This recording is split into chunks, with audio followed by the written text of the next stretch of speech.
What's good, YouTube? Not a video I wanted to make. Sorry I couldn't push this out after the game. I was busy watching it, I was getting turned, and then I had to ultimately drive to Dallas. Didn't do it in that order, but yeah, could not put the video out last night. So thank y'all for waiting and sticking around. So the Texans 2024 to 25 season comes to an end. Not a video I wanted to make, but one that I have to make. And it was a brutal loss. Right off the jump, I'm just gonna start by saying this. I am 100% with all the sentiment and all the hate towards that Clay Martin based referee group. And I made a video on Clay Martin. I talked about the Clay Martin curse. A lot of people just brushed it off, laughed it off. I mean, if you want, let's talk about the roughing the passer calls, okay? The second drive the Chiefs get because they score a field goal on the first one. It's a 3rd and 10. They call a roughing the passer on Will Anderson. He hits him in the chest, doesn't make any head contact, should not have been a roughing the passer call. Gives them a fresh set of downs, first and 10. It happens again because Mahomes, instead of running out of bounds, he knows in his mind that if he slides late, he might get a roughing the passer call. So what does he do? Instead of running out of bounds, he cuts back inside. He slides late. Henry Toe and another Texans player both collide. They hit each other, yet Mahomes gets the penalty because Clay Martin, who's watching, throws a late flag that is extremely late from behind the play. So he can't even see Mahomes getting hit. The two players collide like this. Mahomes is under him. He's behind the play, throws the flag, gives them a fresh set of downs. Absolutely ridiculous. If you want to talk about Justin Reed's potentially being offsides on that field goal that Fairbairn missed, we could talk about that too. Terrible officiating. To put this in perspective, the Chiefs had 2 first downs from penalties, and they were way less efficient on 3rd down. And the total penalty numbers came out. So the Texans had 8 penalties for 82 yards called against them, whereas the Chiefs had 4 penalties for 29 yards. So the Chiefs had half as many penalties with way less than half as many penalty yards. A lot of that because of those 2 bogus roughing the passer penalties. Absolutely unreal. The NFL needs to look into it. And if Joe Buck and Troy Aikman are complaining about it on your national broadcast, the NFL needs to do something to fix this because it's absolutely insane and it's making football extremely hard to watch, especially when Mahomes is realizing he can get away with these bullshit penalties. And so he's purposely trying to flop as he's getting pushed out of bounds. Thank God they didn't call a penalty on that because that would have actually plummeted the ratings and really make people hate Mahomes more than they already do. It's like, dude, you are choosing to run the football. You should be treated as a running back. And the rule should be if you wouldn't call it on a running back, don't call it on a quarterback because they're choosing to run the football. If you cared about safety, you would run towards the sideline or you would throw the ball and get rid of it every time. Instead, I have to watch Mahomes cut out and cut back in and draw a penalty from it and then flop and try to draw a penalty from it. Absolutely unreal. I'm not going to be the person that says that penalties are the reason the Texans lost the game, but it took any chance the Texans had of winning it and threw it out the window, 100%. And if you don't agree with that, you're either a diehard Chiefs fan or you seriously just glaze Mahomes that much. Like, any chance we had to win this game was taken away from the refs. And I predicted this, man. I knew we would go into Arrowhead. I knew we wouldn't have favorable officiating, and it just sucks for it to play out exactly like how me and millions of other people thought it would. Absolutely sucks. To put that more into perspective, the Chiefs had 336 total yards. The Chiefs had 212. Texans had 18 first downs. The Chiefs had 14 first downs. The Texans ran 65 plays. The Chiefs ran 50. The Texans had 33 minutes of time of possession. The Chiefs had 26 minutes. The Texans had 9 drives. The Chiefs had 9 drives. Both teams had 0 turnovers, and the Chiefs won the game 23-14. Absolutely ridiculous. Again, Texans 8 penalties for 82 yards. Chiefs 4 penalties for 29 yards. And that 2 of those Texans penalties ultimately resulted in 30 yards of field positioning and a brand new set of downs. So absolutely ridiculous. And if Mahomes wants to be the guy that flops and tries to draw those roughing the passers, I mean, this game I think did more. Like, I think people hate Mahomes a lot after this game. And if that's the kind of role he wants to play, he wants to bend between the rules, that's fine. I mean, I don't even know if you can be mad at him. you would, I mean, I think you would hope he had more decency than that. But if it's a loophole in the rules and the NFL refuses to fix it, it's going to favor quarterbacks like Mahomes, who just choose to get hit out of bounds and or choose not to go out of bounds to try to draw flags to gain 15 yards. Absolutely ridiculous. He's a football player. He should be treated as such the moment he crosses the line of scrimmage. So that's my rant on the penalties. Again, took any chance we had to win this game. That being said, looking back to my keys to what we would need to do to win this game, it was elite defense and offense playing average, as good as they've played all season. And for the most part, I felt like we got that. I felt like our defense was pretty elite. I mean, except for the whole Kelsey thing. I'll talk about that in a second. But I don't think Derek Stingley and Kamari Lassiter got targeted. I don't think they got targeted a single time. Hollywood Brown had 0 catches. DeAndre Hopkins didn't have a single target. Worthy, I don't even think had a target. I think they ran like gadget plays with him. I think he had 1 target that he dropped in the backfield. Kelsey was like their only receiver. Kelsey was literally their only receiver. And for him to drop 117 yards and a touchdown on you, I mean, look, I think Azeez Al-Shire, seriously, I think he ruins an elite defensive performance. I think if Azeez Al-Shire stops blowing his coverages, because he couldn't cover himself with a bed sheet last night, I think if Azeez Al-Shire bats down 1 ball or makes 1 tackle correctly or stops the run, I mean, he had a terrible game, guys. Like, if you're wondering why Kelsey is running wide open, it's because they have a linebacker covering that middle of the field spot. And Azeez, man, I mean, he blew a coverage. He went the wrong way once. It was a huge Kelsey gain. Ultimately, Kelsey catches the touchdown on him on that 3rd down when Mahomes is getting like tackled, falling towards the ground.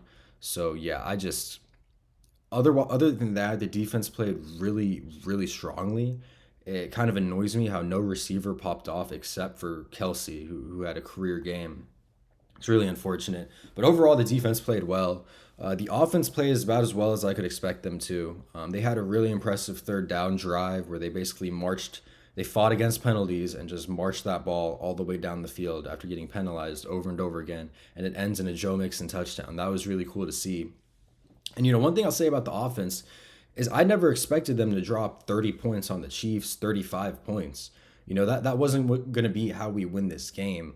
Ultimately, we knew this is kind of a offense that has to operate, with one hand handcuffed behind their back, with no receivers, with a bad O-line. Ultimately, that presented itself in today's game. So I'll talk more about the offensive side of the ball in a bit. But man, do we have to talk about special teams. I mean, special teams made more mistakes this game than they made the whole year combined. Awful. On the first play of the game, you give up a 63-yard return. And then Solomon Byrd, I think his name is, what was that? Throwing your helmet, shoving the coach? I don't know if you're just amped up. I mean, when it happened, I told my dad, I'm like, he's on something. He's either got CTE or he's on crack. Like, he's going to get drug tested. He better be cut off the team. I mean, you can't be acting like that. I don't know if it was amp and he was just amped up. Dude, if you want to push the coach because y'all are hyped up and y'all are chill, do it on the sideline. Don't throw your helmet while you're still on the field and then shove him. And reading Frank Ross's body language, that's the special teams coach that got shoved, did not seem like they were on the same page with that celebration or whatever.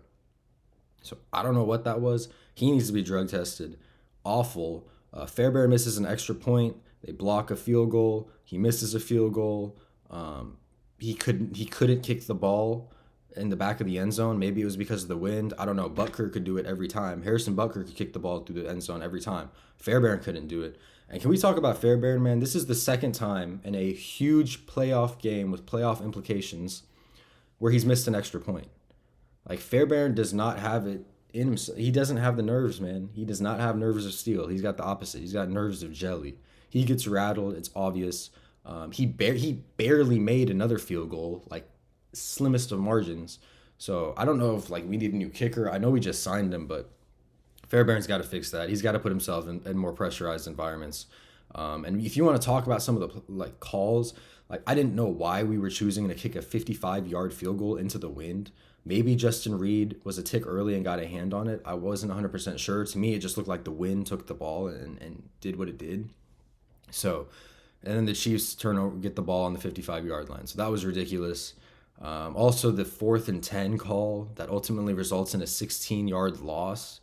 to give the Chiefs the ball at like the 40. I mean, that's ridiculous. Can't do that. Game was over when that happened. I mean, the game was done when that happened.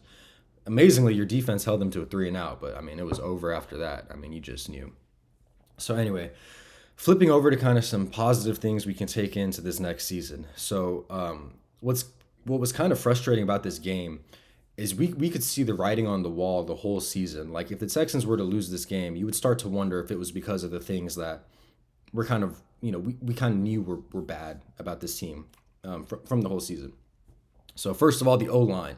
This O-line has been bad this whole season. They opted to put Shaq Mason back at right guard and bench Juice Scruggs. Juice Scruggs didn't come in the game. I don't know if that was the right option. I mean, Stroud got sacked 8 times. The offensive line could not pick up simple blitzes. There were back-to-back plays where Stroud was sacked and got pressure from the A-gap, which is like the biggest no-no in offensive line. Like in toddlers' offensive line, you teach them, hey, if there's a guy blitzing the A-gap, the gap closest to the center, you take that guy and you let the guy to, the left or right of you on the outside come in, because that gives the quarterback more time to throw the ball. There were free linebackers and free safeties rushing straight through those A-gaps once Spags realized, hey, you know what? C.J. Stroud's O-line and the Texans' O-line, they can't pick up a simple blitz. Why don't I just send a linebacker at the A-gap and see what happens? Oh yeah, sack. Like absolutely ridiculous. This offensive line has been an absolute disappointment. It's been a failure this whole year. Just horrible. Allowing 8 sacks in a playoff game, majority of which coming on drives you need. Just a freaking disappointment. To flip back to the positive side of things, look, this game proved to me that CJ Stroud is our guy. He is our guy. The passes he was making when he needed to have it. The pass to Dalton Schultz that Andy Reid challenged. The pass to Nico a little bit after that. He had a pass to Mechie early in the game and a pass to Hutchinson.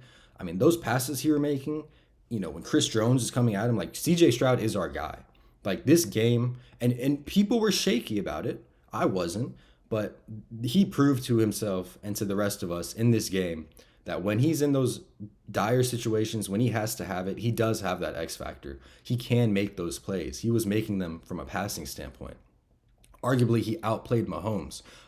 Stroud's stats on this: 245 yards, 19 for 28. Mahomes, 16 of 25, 177 yards, but 1 touchdown. I mean, Stroud seriously, without getting the help from roughing the passer calls, he was using his legs. He outrushed Mahomes. I mean, he was seriously outplaying Mahomes, and he was in way worse circumstances. Let me say that again.